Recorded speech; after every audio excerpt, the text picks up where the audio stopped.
Greetings, everyone. It's great to be with you. Thank you so much for joining us once again.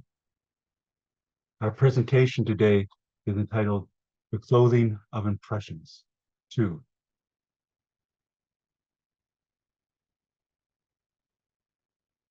Issue number 2 of the 2016 Rosicrucian Digest contains a very helpful article by Erwin Watermeyer entitled Two Practical Principles. One of its key insights is that conveyances from the cosmic mind and the subconscious need to be clothed in impressions of the five objective senses if the outer self is to comprehend them. Similarly, the AMORC drama Cagliostro has a statement by this master at his trial declaring that truth, to be eternal, must be clothed in the attire of the times if it is to be embraced by the people who live in them. We will continue to explore these important insights in examining how we learn the truths of life through all our impressions and intriguing encounters in daily living. In this manner, we'll see more how to apply Rosicrucian laws and principles to actively elicit the comprehension of the master within, the divine within, and draw us into the experience of cosmic consciousness. This time I'll share with you two artworks. They're by the American artist Rockwell Kent. On the left is a work entitled Man at Mast. It's a wood engraving on Japan paper. It dates from 1929. It's a fairly small work, being about 8 inches by 5.5 inches. It was done in an edition of 100. And you can see the signature in pencil in the lower right. And then on the right, there's a lithograph. Again, fairly small, 10 by 3/8 inches by 7.5 inches. And it's done also in an edition of 100 and signed in the lower right, and dates also to 1929. Now we know that Rockwell Kent, who was incarnated or lived from 1882 to 1971, was a mystic. Indeed, there was one of his major exhibits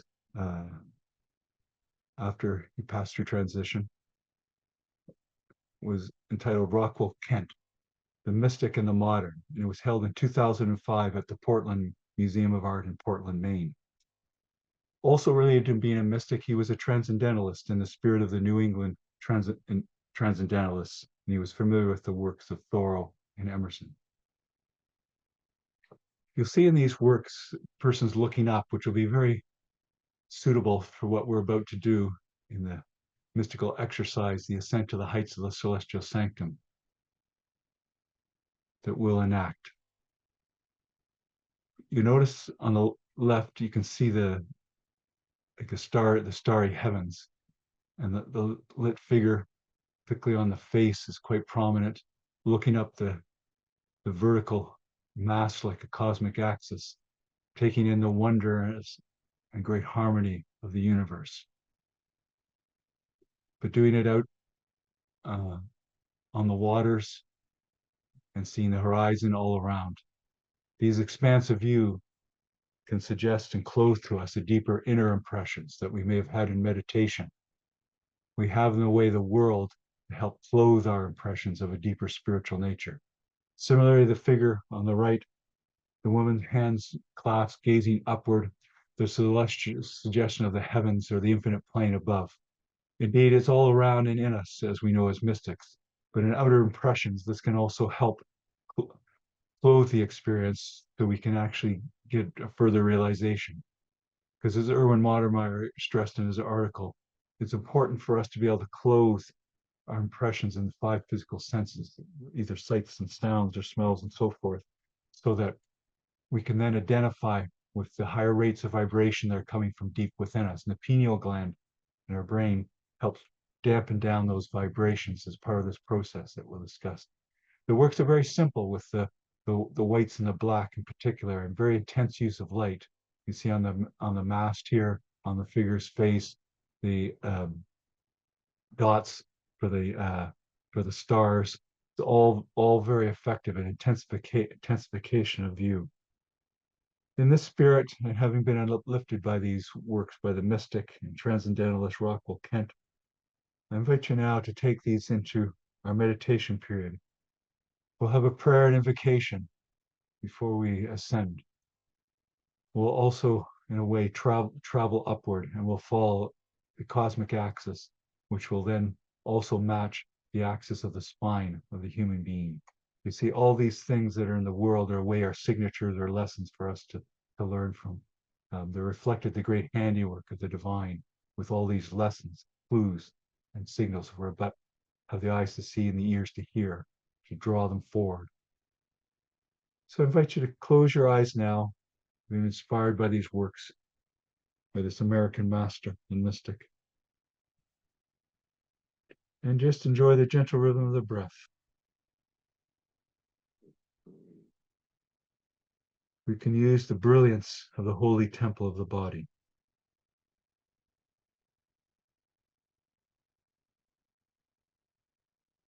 Use the way it acts, the way it vibrates, to tune into the highest rates of vibration on the cosmic keyboard, part of the psychic and mystical experiences. Just enjoy the gentle rhythm of the breath, having been inspired by the artworks, suggestive of the ascent into the cosmic or celestial or heavenly realm.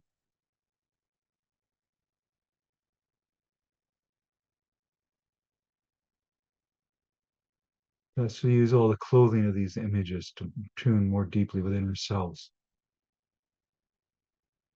And let's just enjoy the gentle rhythm of the breath,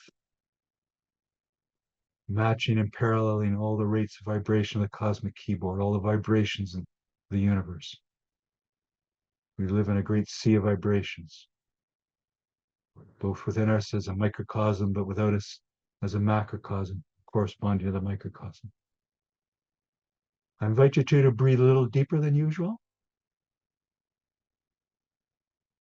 Feel all the more the incoming of the vital life force. Use the Rosicrucian term.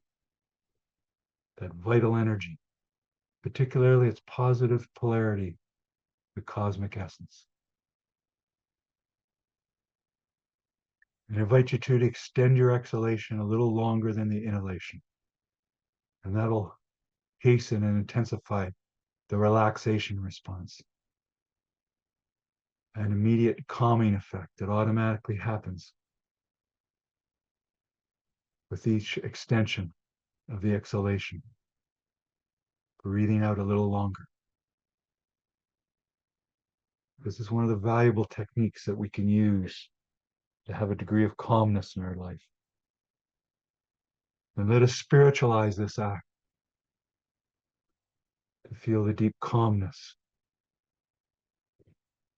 the building tranquility with each exhalation,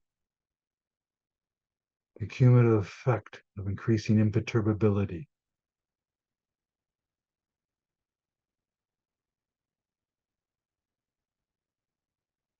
And with the incoming of the air, especially if we can have very fresh air in the outdoors, we'll feel that increasing tingling effect of the vital life force. At first, may feel it in the extremities of our body, in the fingertips and our toes, but then starting to circulate throughout the body in a wondrous action and healing effect. And also with the incoming of the air, we can feel the increased presence of the divine within, the master within, our inner self, our true nature and guide in life.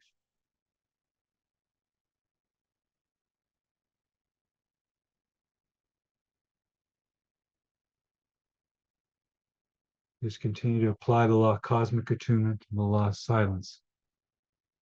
So we're increasingly enriched with the flow of the vital life force through our bodies. The growing presence of the divine within, the master within.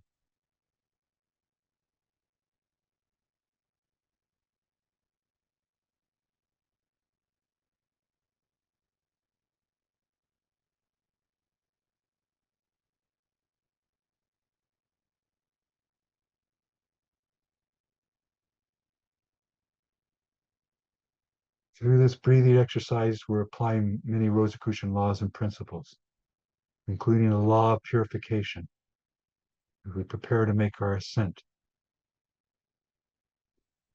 And we'll clothe our impressions and ascent through the cosmos. I invite you at this time to say with me, prayer and invocation as follows.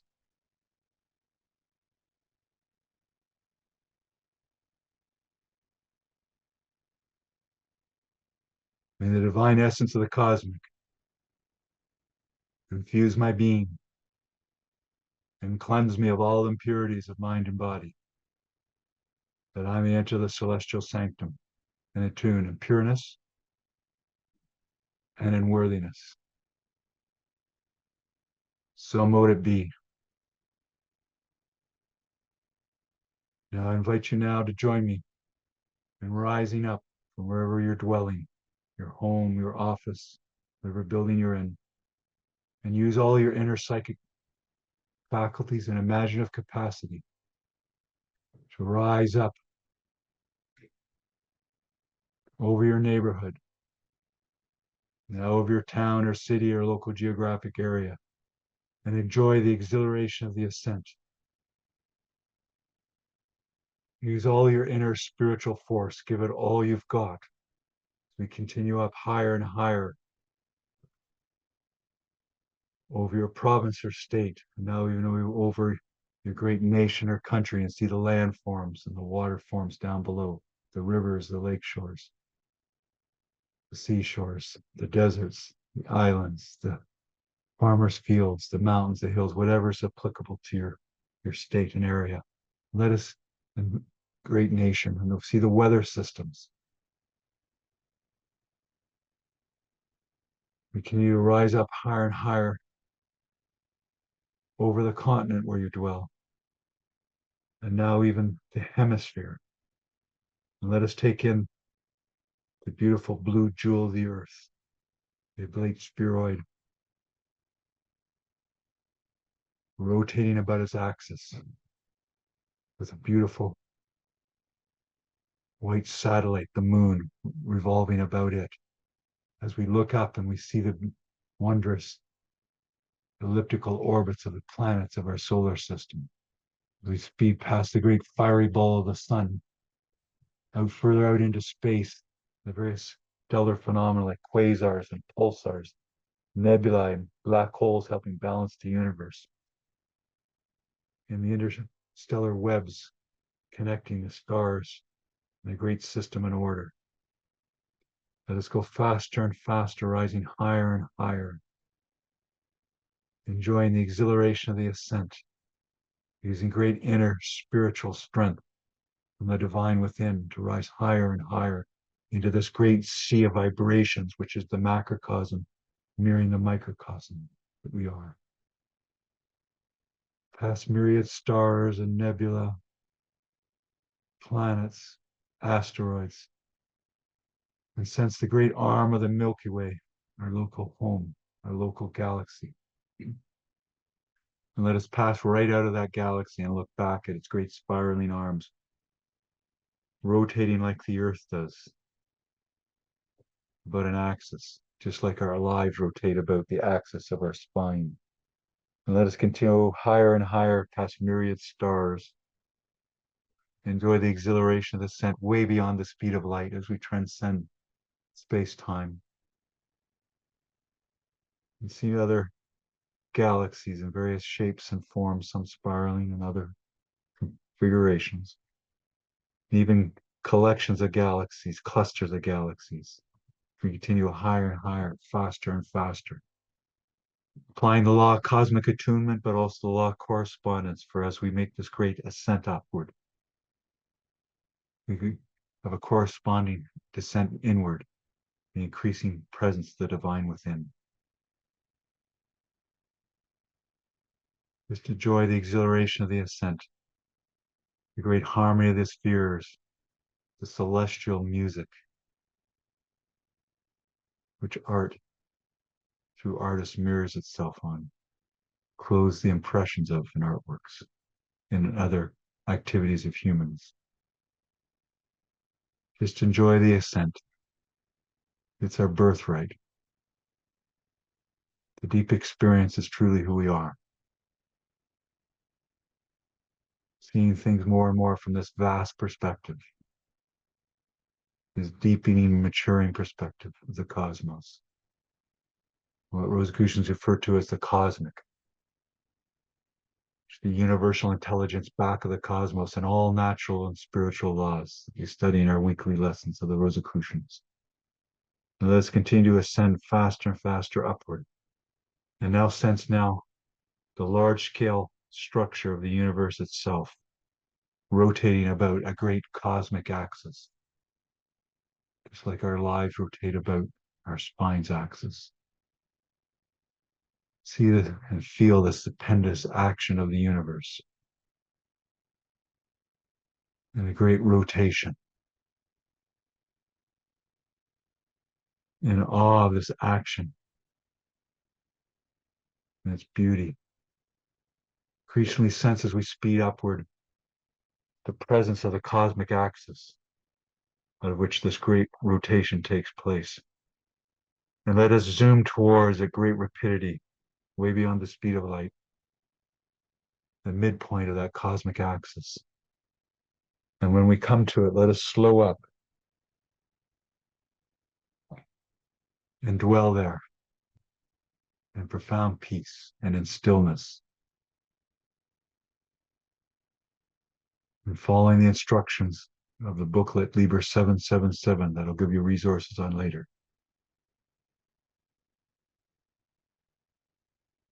Let us visualize our personal celestial sanctum. Let's clothe our inner spiritual impressions with it. Maybe an inspiring temple back on earth. Maybe an inspiring place in nature, by a seashore. That's the vastness, the waves of the vibrations of the universe. Or a high vantage point like a hill or a mountain, suggesting that uplifted, expansive view.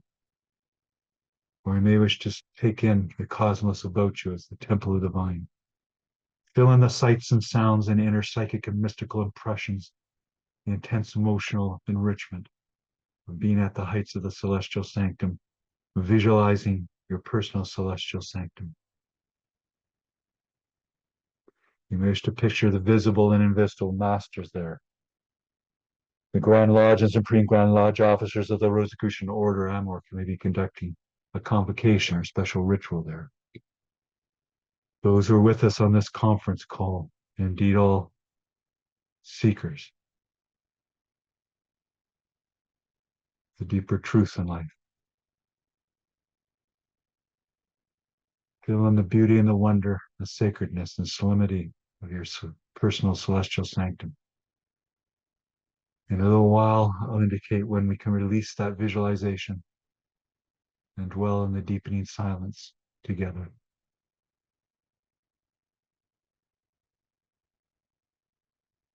Keep working on the visualization, spiritualizing it.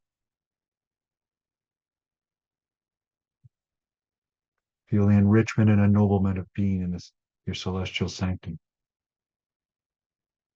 The center of your being, the center of the cosmos. Now I invite you now, prepare to release your visualization by saying, if it pleases the cosmic, it is done. So mote it be. And release the visualization through the subconscious mind into the cosmic mind. And let's apply the law of silence to dwell in peace profound now.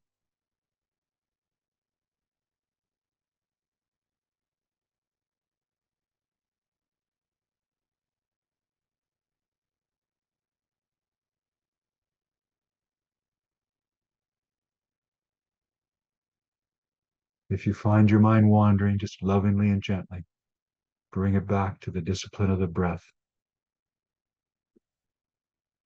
dwelling on the divine within, in your celestial sanctum.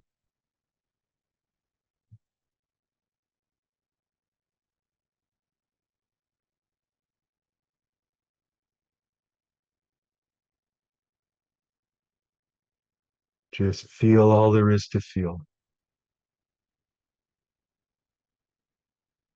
Be receptive.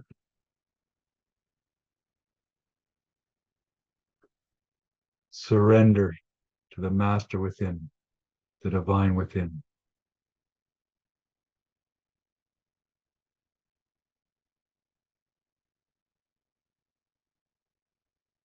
Plunge in as the mystics of old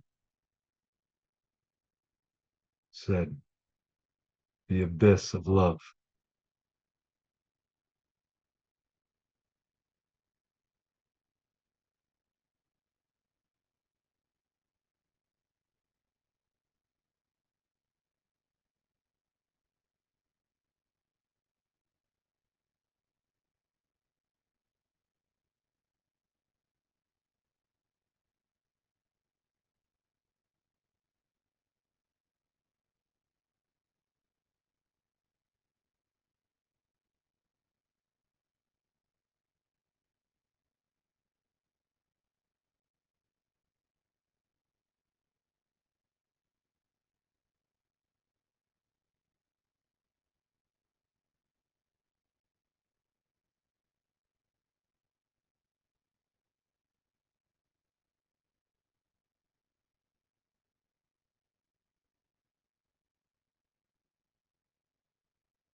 Now we'll continue our meditation longer.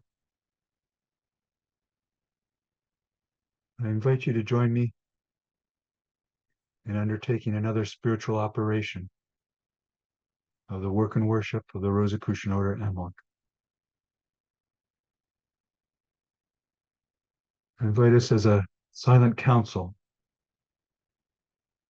in conjunction with the Council of Solace of the Rosicrucian Order AMORC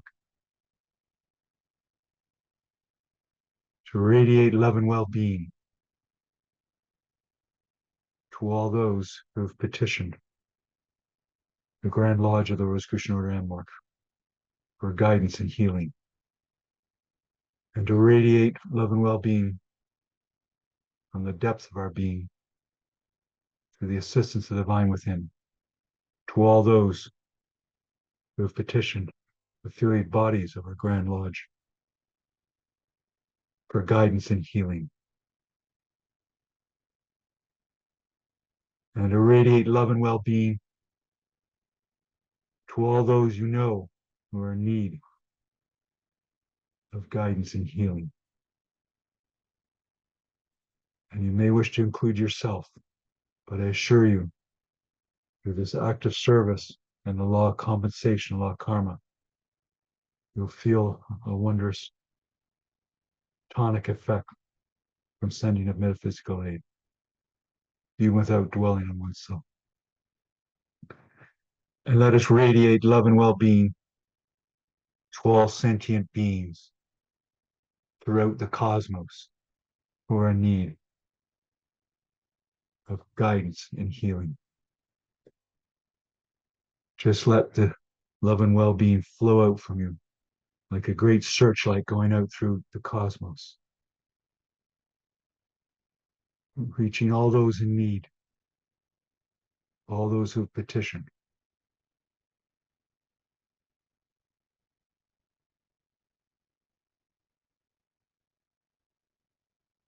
At first, you can use great inner spiritual force, just like we use to rise to the heights of the celestial sanctum. Now to radiate the love and well-being to all those in need. And enjoy the exhilaration of the flow, the enrichment, the ennoblement. At a certain point, I think you'll find the flow speeds up and you'll know you're reaching those in need. And at a certain point, you no longer need to make any conscious effort for the flow to continue with great rapidity. And when that happens, just surrender to the process.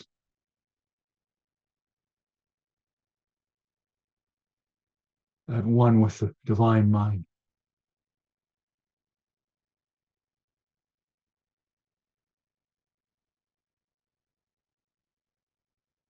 As a co-worker of the cosmic.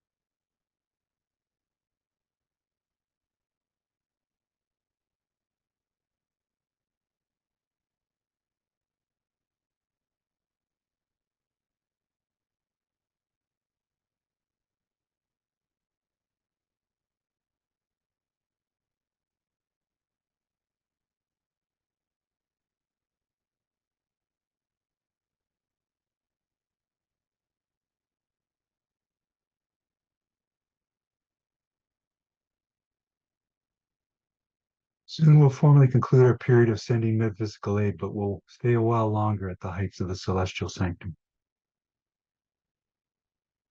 Assured that this flow of love and well-being will continue as part of our mission in life and part of the full dignity of a human being, realizing the divine within.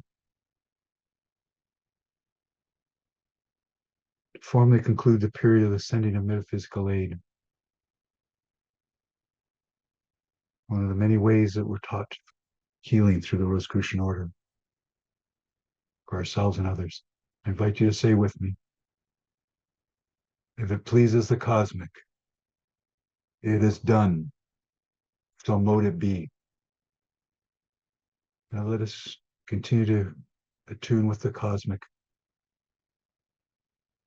in this later stages of our meditation period. Just continue to surrender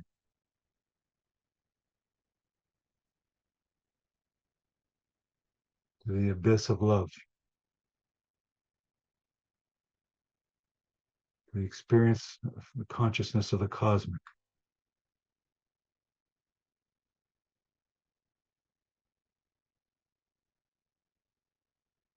At one with the one.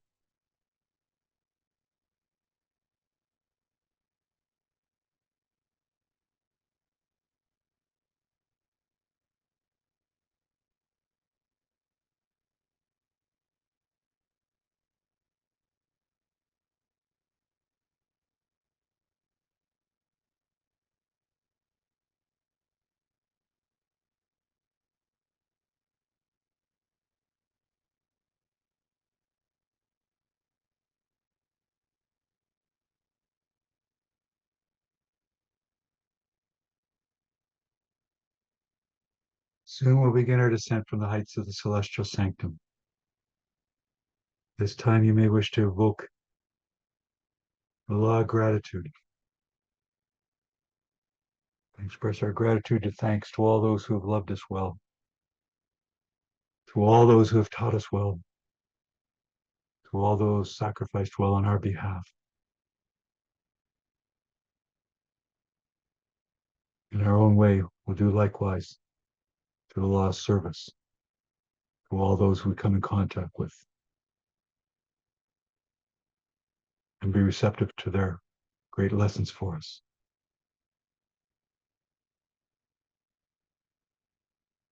I invite you now to descend from the heights of the celestial sanctum, using again tremendous speed, way beyond the speed of light, to go by the superclusters of galaxies, the clusters of galaxies within them even, and the galaxies, the myriad stars and stellar phenomena, the quasars and the pulsars and the planets and the asteroids and rogue planets, the great cosmic web connecting the stars and galaxies. Enjoy the exhilaration of the descent.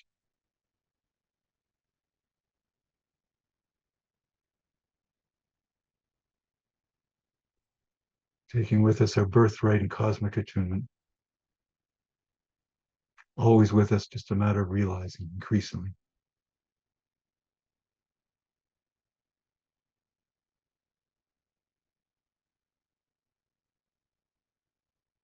past the myriad galaxies and see in the distance our home, the Milky Way galaxy. And let us plunge into the great arm where we dwell, past the myriad stars, nebula. Enjoy the beauty and wonder of it all, the great harmony of the spheres, the music of the spheres. And let us see in the distance the beautiful elliptical orbits, the planets of our solar system, and the great star there, the sun, and the beautiful blue jewel of the earth, the temple of the earth. And let's come back to the hemisphere we left off, the continent, the great nation or state or country, the province or state, our city, town, or local geographic area, back to our neighborhood. And I invite you to say with me now, the concluding prayer and invocation. May the God of my heart sanctify this attunement of self with the celestial sanctum. So mote it be. And let us continue our descent on the dwelling or office or building where we dwelled, back into the room, however we're situated, lying down or seated, for example, feeling remade, rejuvenated, reintegrated, regenerated, re-energized, and rested. And when you're ready, you may wish to open your eyes, stretch your arms and your fingers and your body, and we'll continue with our presentation. Thank you.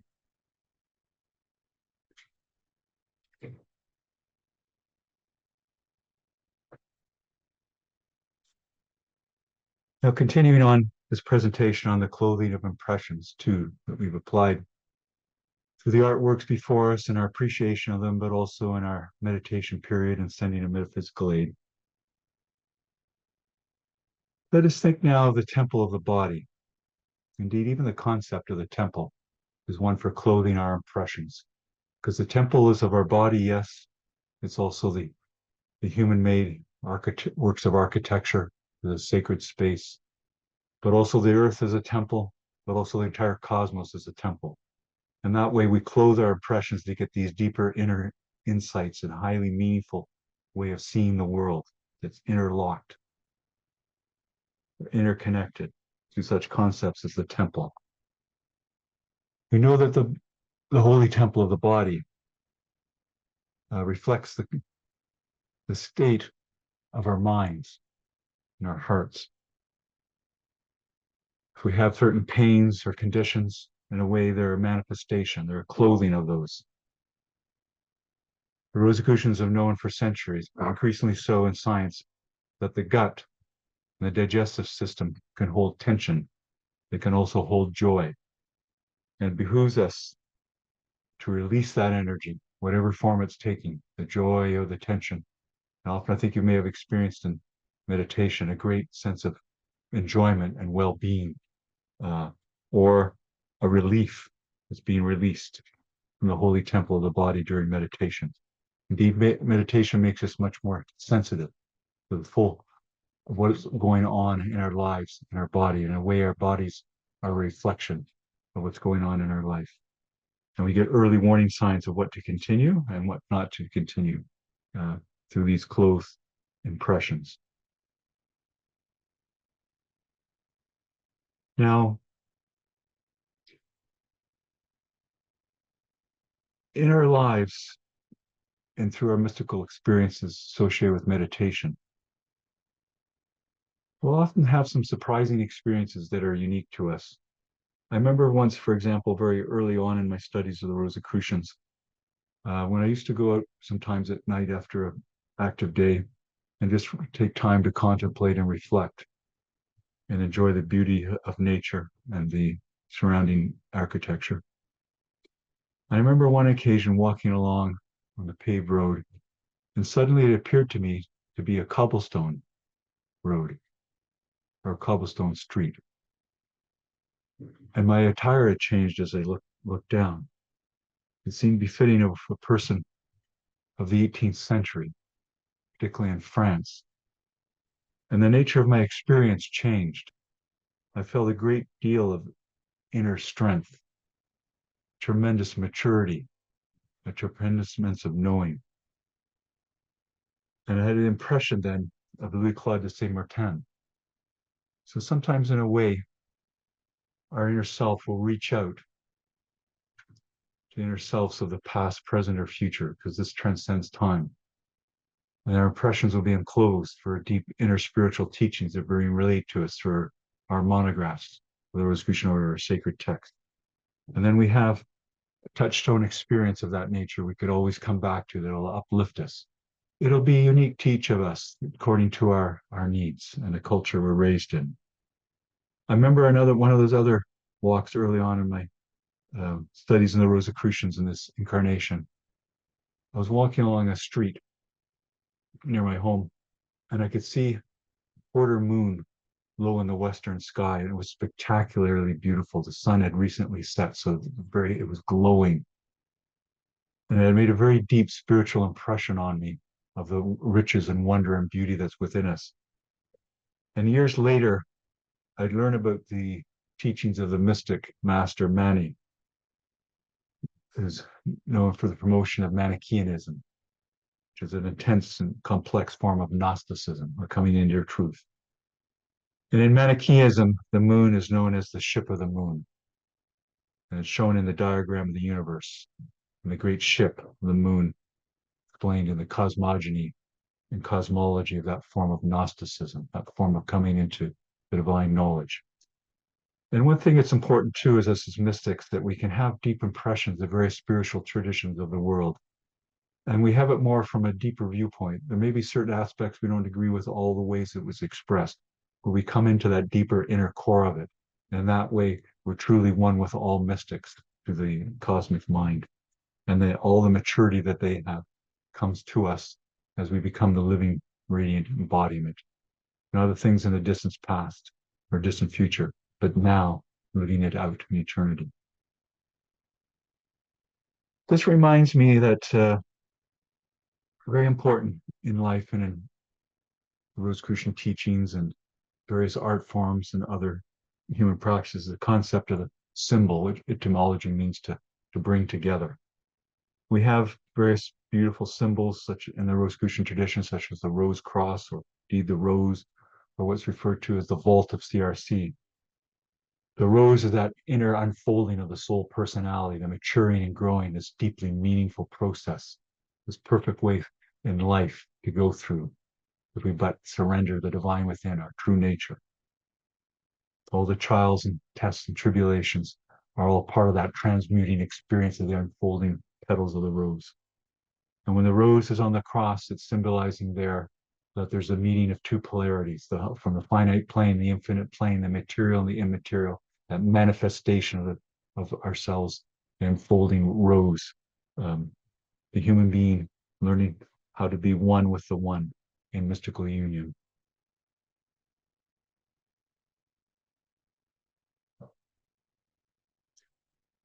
In terms of the vaults of CRC that we've sometimes talked about on these Department of Education presentations, but also in your own readings of the Rosicrucian traditions or Rosicrucian monographs, that the vault of CRC is spoken of in the Fema Fraternitatis, one of the early manifestos of the Rosicrucians in the 17th century. It speaks of a vault there, and that seekers of the Rosicrucian tradition found the body of CRC, Christian Rosenkranz. In a way, it's an allegory and a great symbol, like our own lives. We can see that vault as like our Rosicrucian teachings, and we can use the vault like a mnemonic or memory device to hold in the teachings of the Rosicrucians and all natural laws and principles. And we can even go to various parts of the vault to draw forward knowledge we have from the different stages of the teachings of our order. And that way, we're assisted in our memory to remember Rosicrucian laws and principles when we need them. We know where to draw on them. The vault is also a place of rebirth, rejuvenation of ourselves as Rosicrucian students, as the human being, but also the Rosicrucian order itself, and many other symbolic aspects. In this regard, I'd like to mention about how we can think of our own lives as symbolic. In this, and related to this, the Carl Jung, the renowned psychologist, was an active promoter along the clothing of impressions, similar to the mystics of the past, as he himself was a mystic. And there's a concept that can be referred to sometimes associated with Jungian psychology, but also the way of mysticism. The term is symbolic projects. And we can think of in what way is your life a symbolic project, learning and growing up, increasing service. One of the special things that Carl Jung did was that he built a stone tower. Possibly some of you have visited it. It's called Bollingen Tower. It's along the shores of Lake Zurich in Switzerland.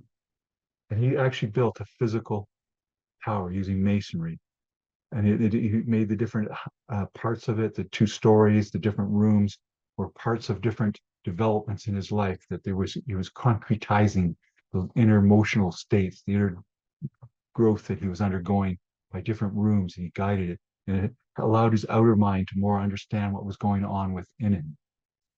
We know that, for example, I know in artists, they'll do that. My Rosicrucian mentor would mention it to me on occasion, how when she did her oil paintings, they had to do with various phases in her life.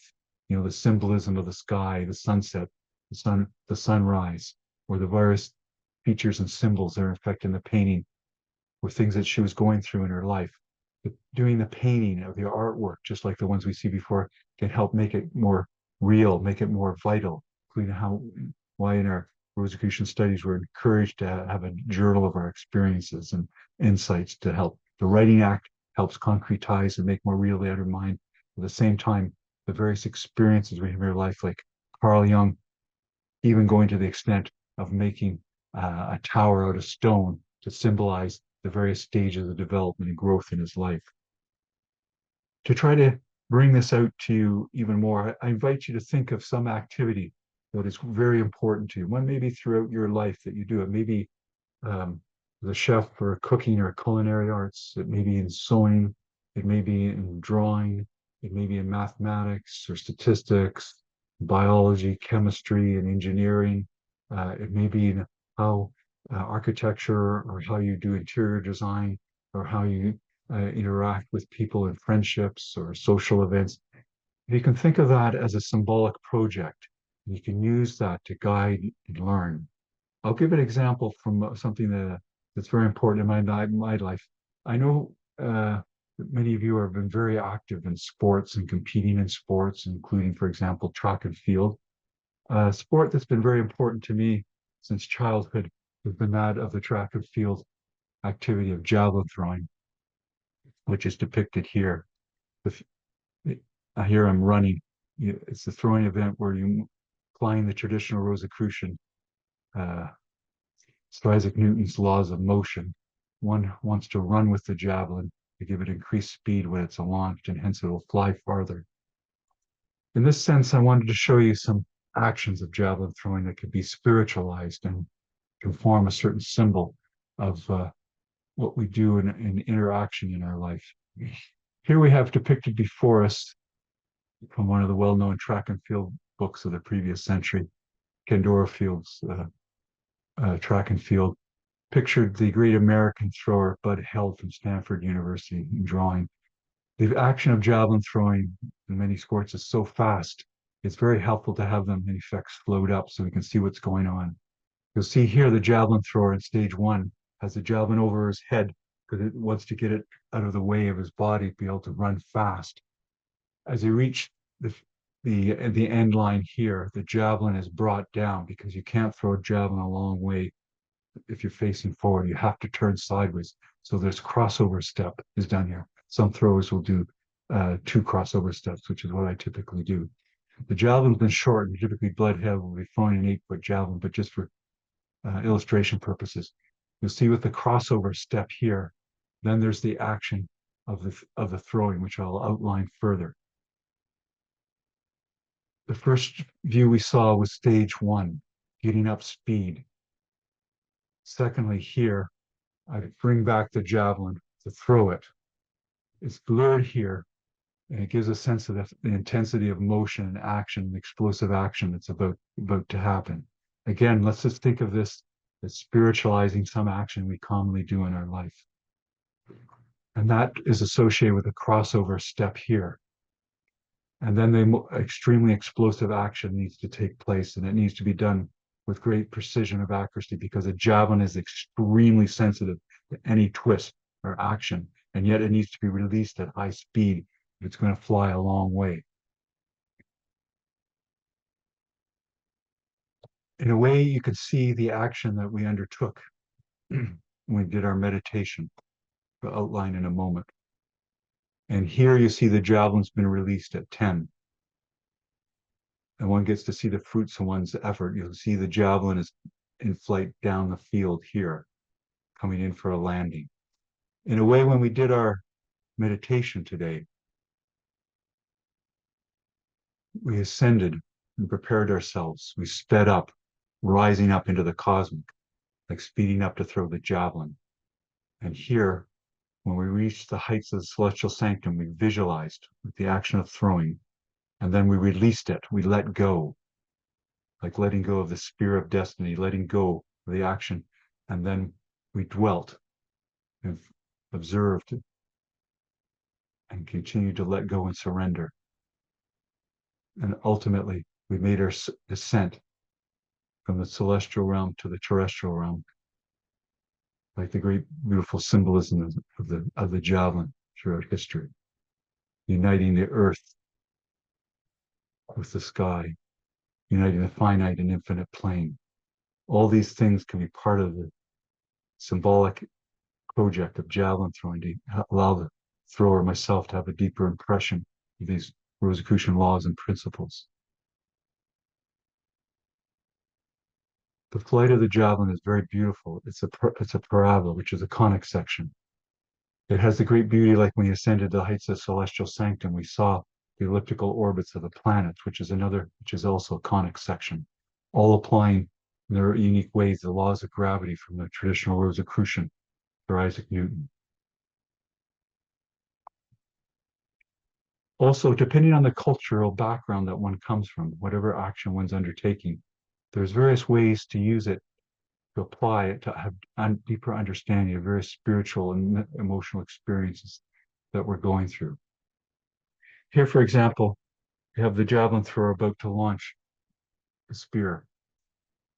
Beside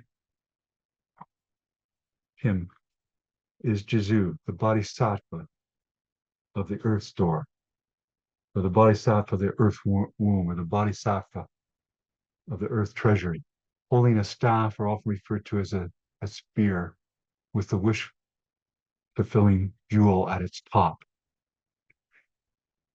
The spear is used to force open the gates of hell, because this bodhisattva helps sentient beings, humans, pass and mature and grow.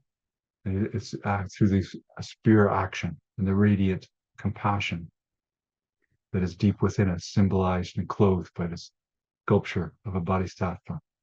In a similar way, one's cultural background might associate the action of throwing the spear to their spiritual meaning and esoteric interpretation of the stories of the ancient Romans and Greeks. For example, here we see on the left a sculpture of Athena Pallas, the patron of the city-state of Athens, with her spear and her shield and her great inner strength, and the depiction of the divine feminine, that it can be drawn within us and increasingly realized through the action of the sculpture, but also the action of the javelin throwing.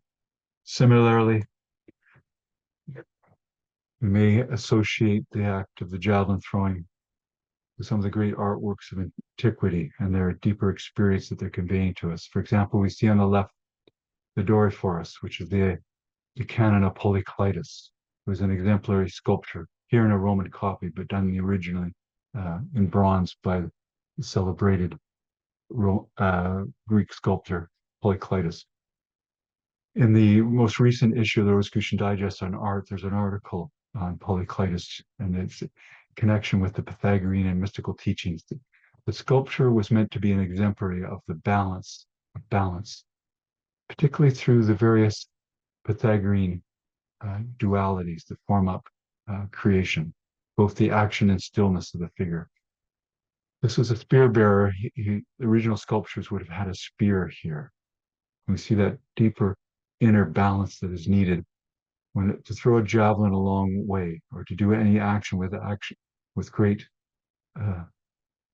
guidance, precision, accuracy, just the right way, requires, as in sports it says, being in the zone or being in the meditative state.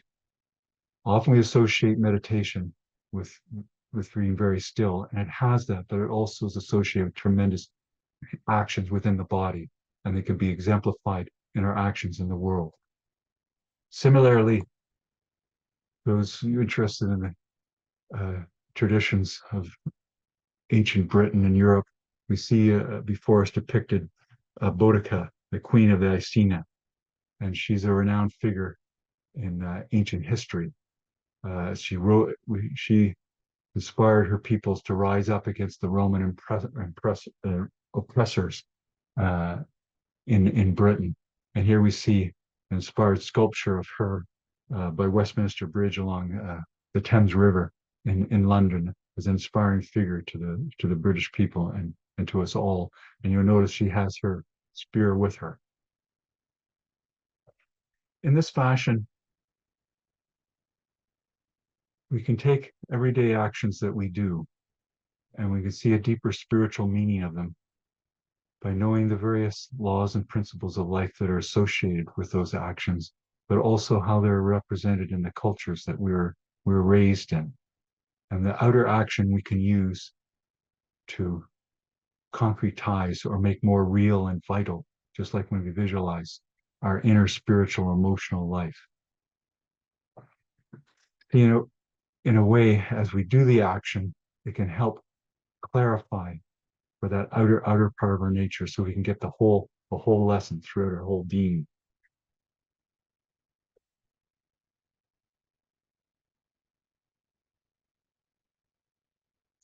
I'll stop share now as we continue, and I'll mention a few other things related to what we've been talking about. So I invite you to think about your own symbolic projects and how you clothe impressions in your life.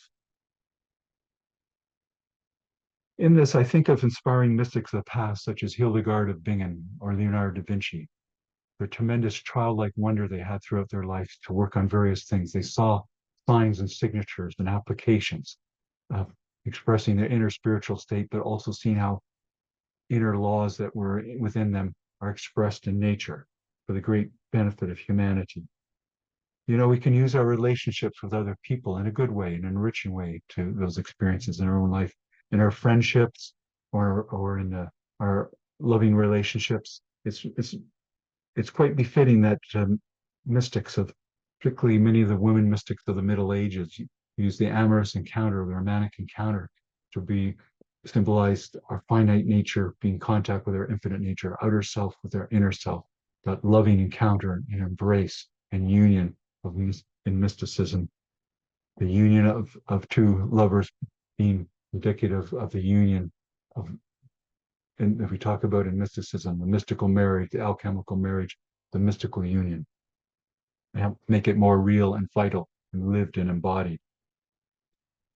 As we've alluded to at various points here too, you can take various experiences one have if you're going up an elevator, hiking up a hill, overlooking a sunset or a sunrise or over a body of water. These expansive, inspiring views we can use to gather up and have a deeper experience of our meditative experiences earlier that day, or important things that we're developing in our life. It's often not surprising that when we have mystical experiences, that we may hear music, or we may hear certain words, or there may be certain scents that are suggestive of inner states of harmony, because on the cosmic keyboard, and I'll give you a reference for that with their resources, there's one octave after another, and they tie in each other, they interlink. There's sites of a physical nature, but a psychic nature, and even beyond sites, but they tie in with the interlocking connections of the octaves. You see, um, I mentioned last week about the inspiring shaman of the Inuit, the shaman Ivanek, and she had an experience of it was appeared to her as a meteorite coming down at night to her, and when she saw it come and give the great deal of energy and of enriching, inspiring nature came into her, she saw a bear figure and a human figure. You see, when we have these mystical and psychic experiences, we'll use the environment, our physical senses, and our culture. Another mystic or shaman may have seen another type of spirit guide. A Buddhist may have seen a bodhisattva. A Christian mystic may have seen a saint. They'll clothe these highest rates of vibration in something that's meaningful to their culture. In a way, we see this as part of the universal nature and teachings of the Rosicrucians that allow us this. As a final point, I'd like to mention that throughout our Rosicrucian studies, we apply rituals in our convocations that have a storied lesson to them. Our initiations, we pass various spiritual phases in our life, and also the dramas that we do in the Rosicrucian order. They're all allegories, in a way, actions taking on within us. We have all these allegories in a way throughout our environment, our cosmos. Life is increasingly meaningful, deepening as we grow as students in mysticism. Lessons are always before us. Each day is full of lessons if we're vigilant and we clothe them and we get the inner spiritual meaning of them and tie it in with what's going on in the microcosm and the macrocosm. At this point, I invite Karen to post in the chat the resources for you. And I think she'll upload the resources as a PDF document, which I think you'll find the easiest to access. This time I'll say a conclusion. So we've been looking at the clothing of impressions too.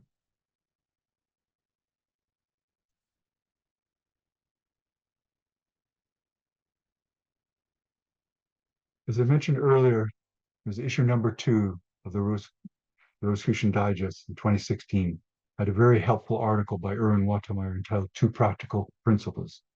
And one of its key insights is the conveyance from the cosmic mind and subconscious mind need to be clothed in impressions of the 5 objective senses if the outer self is to comprehend them.